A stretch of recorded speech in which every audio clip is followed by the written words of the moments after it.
o'zi aslida bemorlar nimaga operatsiyadan qo'rqishadi? Aslida muammo operatsiyani qiyin yo osonligida emas. Aslida bemorlar operatsiya haqida to'liq ma'lumotga ega emasliklari. Ya'ni bemorlarga operatsiyadan oldin operatsiya o'zidan nimani keltirib chiqaradi, qanaqa qilinadi, uni plyus va minus taraflari, misol uchun. Qisqa qilib aytganda, operatsiya haqida to'liq ma'lumotga ega bo'lmaganda qo'rqishadi. Ya'ni odamzodda o'zida fitratida bor bu narsa. Odamzod bir narsani bilmasa, o'sha narsadan qo'rqadi. Grijani operatsiyasini maqsadi bu butun umurtqani operatsiya qilish degani emas. Bu именно koreshokka bo'layotgan bosimni, yallig'lanishi, og'riqni lokalni olib tashlash degani va funksiyani tiklash demakdir. Amaliyot o'zi qay vaqtda qo'llaniladi? Ya'ni konservativ davolash yordam bermasa va operatsiyani kutish xavfli bo'lsa, bir narsani tushunib olish kerak. Har doim ham grija deganda og'riqqa tushunaverish kerak emas. Chunki hozirgi kunda ko'p bemorlar samodiagnostika qilishadi. Ya'ni o'zligi borib MRT tushib, keyin shifokorga murojaat qilishadi. Va kelganda savolligi bo'ladi, menda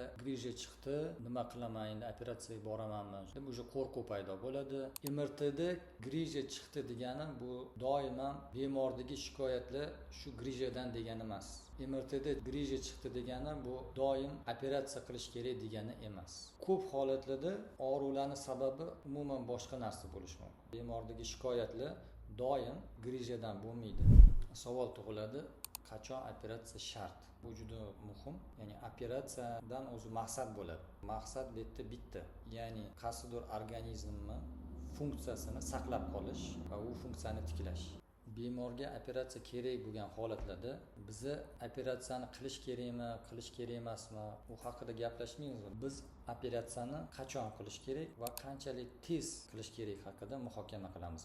Aslida operatsiyaga absolyut, ya'ni qat'iy ko'rsatmalar bor va nisbiy ko'rsatmalar bor.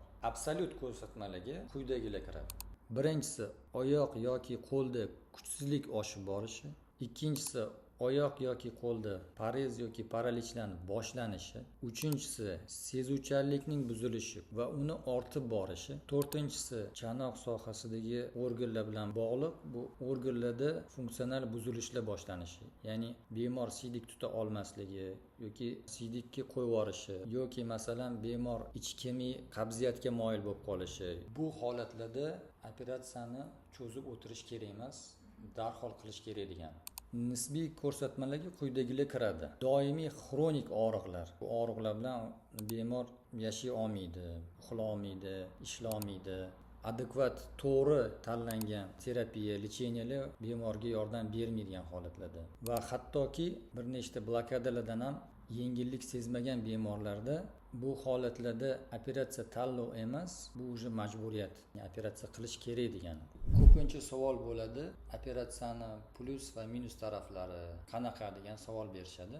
Aslini olib qaraganda operatsiyani minus taraflari yo'q bemor uchun. Chunki kerak holatda qilingan to'g'ri operatsiya faqat plyus. Operatsiyani minus deb qaraladigan tarafi bu bemorlarni ko'p holatda qiladigan xatoligi. Operatsiya qildirdim, bo'ldi, eski holatimga qaytib, misol uchun qo'pol qilib aytgan 18 yoshli holatimga qaytib qolaman deb o'ylashadi. Bu fikr xato. Ya'ni operatsiya qildirgandan keyin o'zini ortopedik, vertebrologik rejimlari bor. Bu tavsiyalarni hamma bemorlarga beramiz.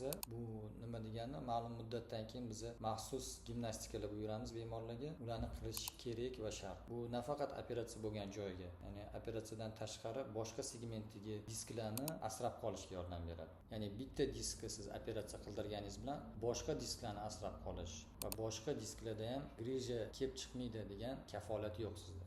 Ko'pincha savol berishadi, grija o'zidan o'zi so'rilib ketadimi, so'rilib ketishi mumkinmi deb. Grija so'riladimi degan savolni o'zi sal noto'g'ri. Nimaga deganda, so'riladi degan termin, ya'ni ruschadan tarjima qilsak rassasiatsiya deydi. So'rilib ketgan narsa qayta chiqish kerak emas aslida. Buni to'g'riroq nima bo'ladi? Grija so'riladimi emas, grija kichrayadimi deb savol bersa to'g'riroq bo'linadi. Ha, grija kichrayadi. Operatsiya qilinmaydigan grijalarni to'g'ri lecheniya qilsa, grija kichrayadi. Lekin bu degani emas, u grija qachondir yana bezovta qilishi ya qaytalanishi ehtimoli yo'q, nolga teng degani emas. Qaytalanishi mumkin, yana undan-da katta grija bo'lishi mumkin. Shikoyati bor bemorlar o'zi nima qilish kerak degan savol tug'iladi. Bu savolga algoritm o'laroq javob beramiz. Test qilinadi. Bular quyidagilar. Qizil bayroqchalar deymiz. Qizil bayroqchalarni baholash, ya'ni kuchsizlik, kuchsizlik, chanoqson bo'yinli organlarni simptomatikasi, nevrologik o'zgarishlar, ularni kuchayishi yo kamayishi. Keyingisi klinikani MRT bilan solishtirish. Ya'ni grijani razmerlari katta kichikligi va u klinikaga to'g'ri kelishi yoki kelmasligi. Keyingisi agar yuqoridagi defitsitlar bo'lmasa, uni konservativ davolanadi va dinamik kuzatuvda olib boriladi. Keyingi bosqich agar dinamikada o'zgarish bo'lmasa, og'riqlar ketmasa, nevrologik o'zgarishlar ortib boraversa, eng oqilona qadam bu sifatli jarrohlik muolajasi. Va oxirgisi operatsiyadan keyingi reabilitatsiyaga qat'iy amal qilish. Agar sizda grija bo'lsa, og'riqlar o'tib ketmayotgan bo'lsa, to'g'ri lecheniyada ham o'tib ketmayotgan bo'lsa, oyoqda kuchsizlik, uvishish, jimirlashlar va ta'ziya organida funksiyalarini buzilishi kuzatilsa, unda siz kutib o'tirmasdan darhol mutaxassisga murojaat qilishingiz kerak. Konsultatsiyada biz bemorni umumiy holatini, nevrologik defitsitlarini, uni klinik holatini baholagan holatda dastlabki tashxis asosida kerakli instrumental tekshiruvlarni o'tkazamiz. Ulardan so'ngra hammasini birlashtirib, so'nggi tashxisni qo'yib, bemorga davo taktikasini beramiz. Agar operatsiya kerak bo'lsa, operatsiya taktikasini. Endi savol tug'iladi ba'zi bemorlarda, qaysi tur operatsiya qilinadi? Turi bormi operatsiyalarni degan savol aytishadi. Ha, hozirgi kunda operatsiyalarning turlari juda ham ko'p.